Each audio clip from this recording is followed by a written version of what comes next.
नमस्कार साथियों, मैं आपका दोस्त नसीम लाल आदर्श अपने इस YouTube channel Adarsh would success की पर स्वागत करता हूं।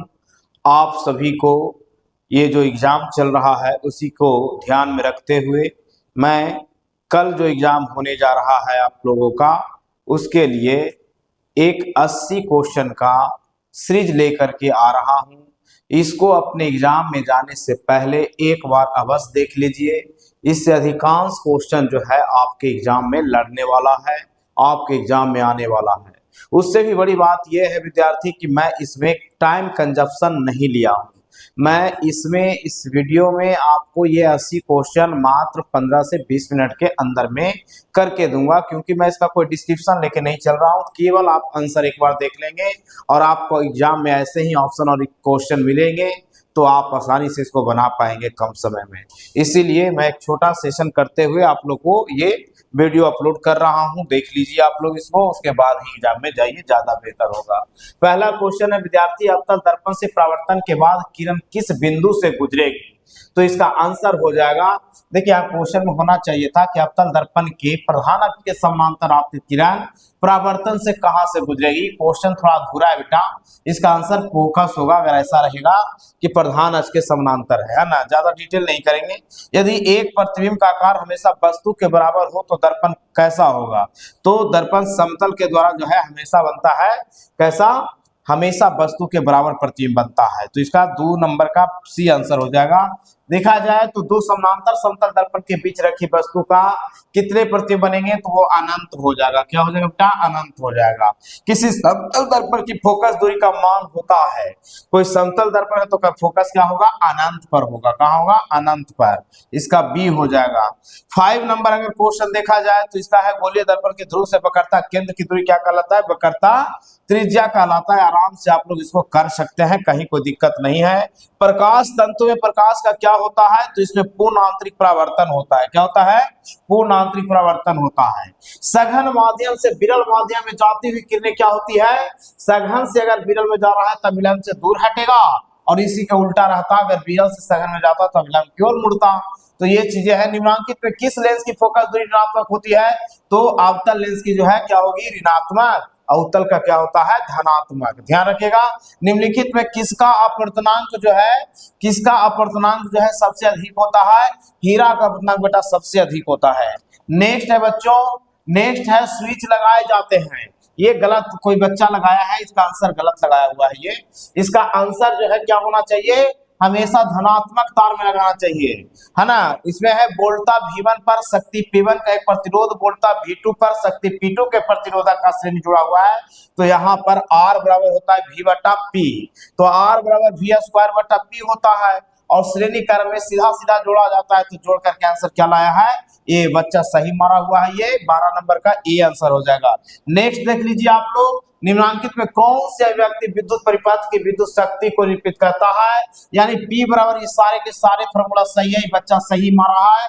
अब है विभक्त बल प्रयुक्त होता है, यानी वो जो पित्तल के बलय लगे होते हैं वो किस में बटा हुआ, मतलब 2 भाग में बटा हुआ किस में लगता है? मोटर में लगता है। ये भी बच्चा कोई है जो सही मारा है। विद्युत घंटी विद्युत धारा के किस प्रभाव पर कार्य करता है? चुंबकीय प्रभाव पर। ये भी बच्चा सही मारा हुआ है। टेहरी बांध का निर्माण किस राज्य में किया गया है? उत्तराखंड में है। ये उत्तराखंड में है। ए नंबर ऑप्शन सही होगा। ये भी बच्चा सही किए हुए हैं। नेक्स्ट है बच्चों, बैटरी से किस प्रकार की धारा प्राप्त होती है? तो ये होती है दिष्ट धारा। कौन सी धारा प्राप्त होगी? दिष्ट धारा। ये भी सही है। अगला है क्रांति कोण सघन माध्यम में आपतन कोण जिसके अनुरूप परिवर्तन कोण होता है। ये क्रांति कोण बनने के लिए 90 डिग्री होना चाहिए आपतन कोण कम से कम। वस्तु दूरी घटने पर उत्तल दर्पण में आवर्धन का मान क्या होगा? घटेगा। क्या होगा? घटेगा। 19 नंबर का ए आंसर हो जाएगा। नेक्स्ट देख लीजिए, अगला है चालक डायनेमो बदलता है। डायनेमो यांत्रिक ऊर्जा को क्या बदल देता है? विद्युत ऊर्जा बदल देता है विद्यार्थी। विद्युत ऊर्जा याद रखिएगा, बहुत इंपॉर्टेंट क्वेश्चन इस एग्जाम में आने वाला है। चालक के विभवांतर एवं धारा का अनुपात कहलाता है, तो वो है प्रतिरोध कहलाता है। चालक के विभवांतर एवं धारा का अनुपात कहलाता है प्रतिरोध कहलाता है। क्या कहलाता है? प्रतिरोध। सही मारा हुआ है। स्नेल के नियम में अचर होते हैं। स्नेल के नियम जो होते हैं वो आप लोग को प्रकाश के अपवर्तन के दूसरा नियम है, और पूछेगा स्नेल के नियम कौन सा नियम है? तो दूसरा नियम है और इसमें प्रकाश का वर्ण एवं माध्यम युग्म जो है दोनों ये अचर होते हैं। चलिए सही है। नेक्स्ट है क्षारकीय ऑक्साइड के विलयन का पीएच मान कितना होता है? 7 से कम रहेगा अम्लीय, 7 रहेगा उदासीन, 7 से अधिक रहेगा क्षारीय, यानी कि 7 से ज्यादा। ये 9 आंसर सही मारा हुआ है बच्चा। मैग्नीशियम की परमाणु संख्या 12, इसकी संयोजकता क्या होगी? तो 12 वाला को तोड़िएगा तो 2 8 2, यानी संयोजकता कितनी हो जाएगी? 2 हो जाएगी बच्चों। ये बच्चा सही मार्क रखा है ना। नेक्स्ट है हाइड्रोजन के 2 परमाणुओं के बीच कितने आबंध बनते हैं? तो सिंगल बॉन्ड बनता है, एकल बॉन्ड जिसको कहते हैं सिंगल बॉन्ड। ये 25 नंबर हो गया क्वेश्चन।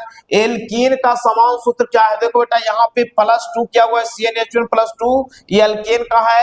ये CnH2n -2 है, अल्काइन का है। और CnH2n ये एल्कीन का है। तो एल्कीन का पूछा था, सी सही मारा हुआ है बच्चा।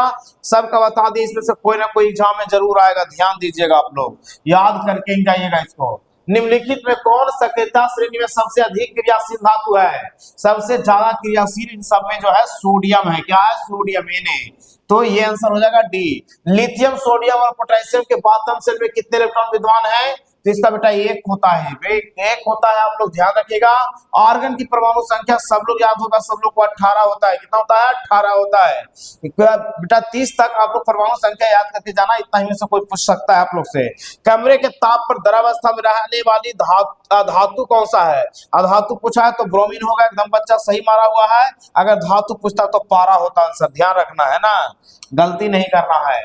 जब कली चूना पर जल डाला जाता है तब इस प्रकार की क्रिया क्या कराती है? उष्माक्षेपी। अगर कली चूना को पानी में डालिएगा तो गर्म हो जाता है, उष्मा निकलने लगता है, उष्माक्षेपी, उष्मा देने वाला उष्माक्षेपी हो जाता है।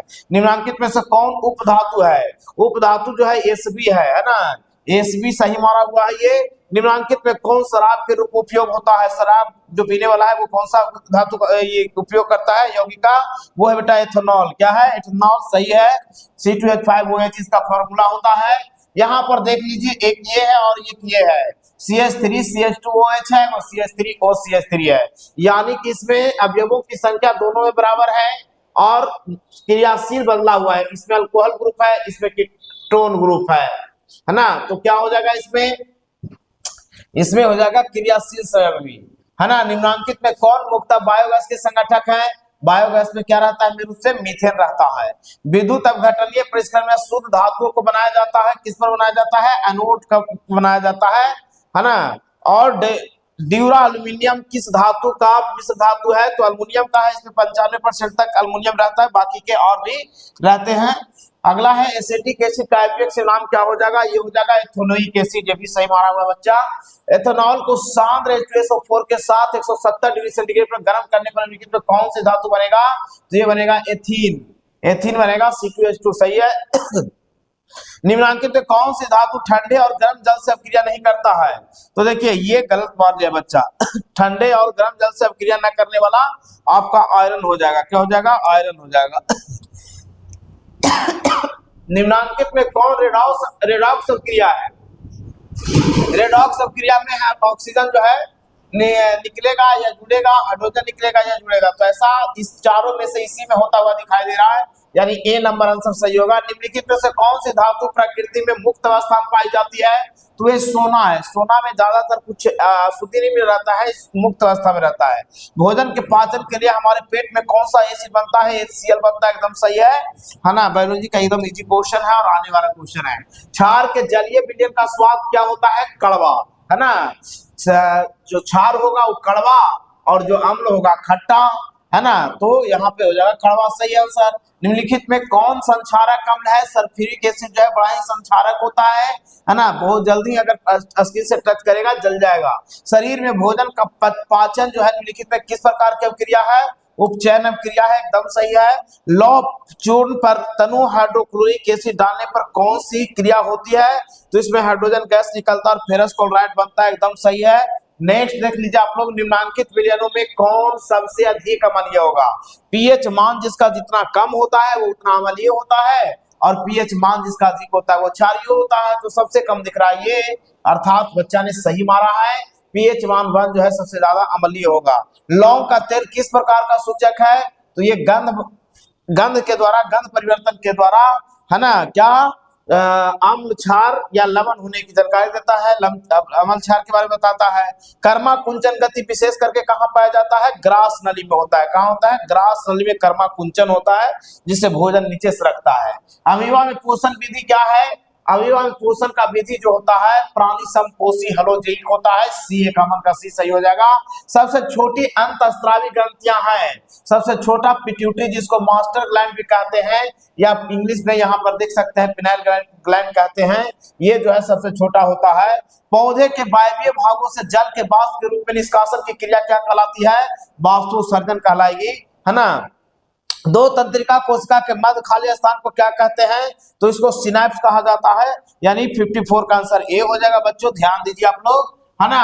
जठर ग्रंथियां कहाँ पाई जाती है? तो यह अमाशय में पाई जाती है। यूरिया रक्त में कहां से प्रवेश करता है? यकृत से। लीवर से यूरिया जो है आपको कहां इन कर जाता है? ब्लड में हिल जाता है। लैक्टेस खुआया जाता है किसमें? चीड़ से निकाला जाता है लैक्टेस, लैटेक्स नाम का जो पदार्थ है। निम्नलिखित में से कौन सा सजीव में पाए जाने वाला जैव प्रक्रम है? तो ये सब जनन श्वसन पोषण सब होता है। इनमें से सही आंसर हो जाएगा आपका डी। और कवक में पोषण की कौन सी विधि है? तो कवक में जो है पोषण की कौन सी विधि पाई जाती है? तो कवक में हो जाता है कौन सा? प्राणी संपोषी, विषमपोषी या स्वयंपोषी।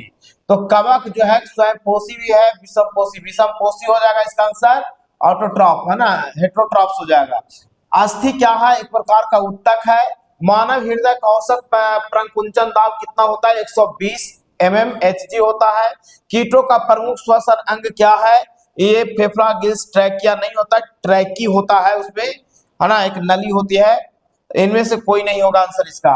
नेक्स्ट देखा जाए तो पेप्सिन नामक एंजाइम भोजन के प्रोटीन में को बदल देता है, किसमें? पेप्टोन में बदल देता है। ये आंसर हो जाएगा। आयरन पाया जाता है किससे पाया जाता है बेटा? आरबीसी से पाया जाता है, लाल रक्त कण में। यह हो जाएगा आंसर आपका बी। 64 के बी हो जाएगा। एटीपी में फॉस्फेट की संख्या कितनी होती है? 3 होती है। सी आंसर हो जाएगा। ब्रिक की संरचनात्मक एवं क्रियात्मक इकाई को क्या कहते हैं? नेफ्रॉन कहते हैं। क्या कहते हैं? नेफ्रॉन।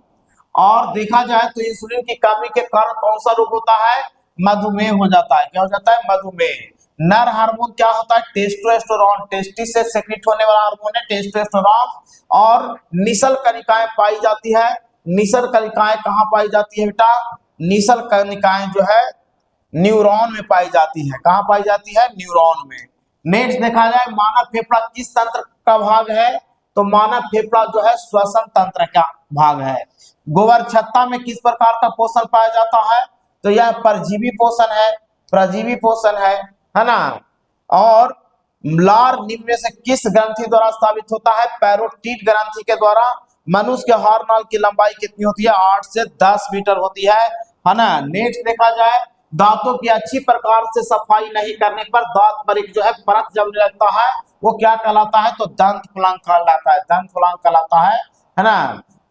नेक्स्ट देखा जाए तो छोटी आंत में भोजन का पाचन पूर्ण होने के बाद वह क्या कहलाता है? तब उसको जो है हम लोग चील या काइल, उसी को काइल लिखा है हिंदी में, या चाइल भी बोलते हैं, ये कहलाता है।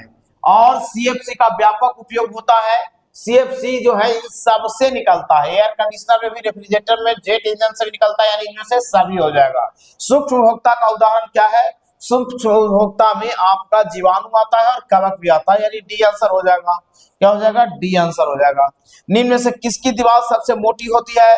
सबसे मोटी दीवार बायां निलय का होता है। बायां निलय का होता है। और इस तरह से 80 क्वेश्चन बेटा हमने करके दिया है। आपका अधिकांश क्वेश्चन कल इसी से आने वाला है। जय हिंद, जय भारत। फिर से मिलते हैं आपसे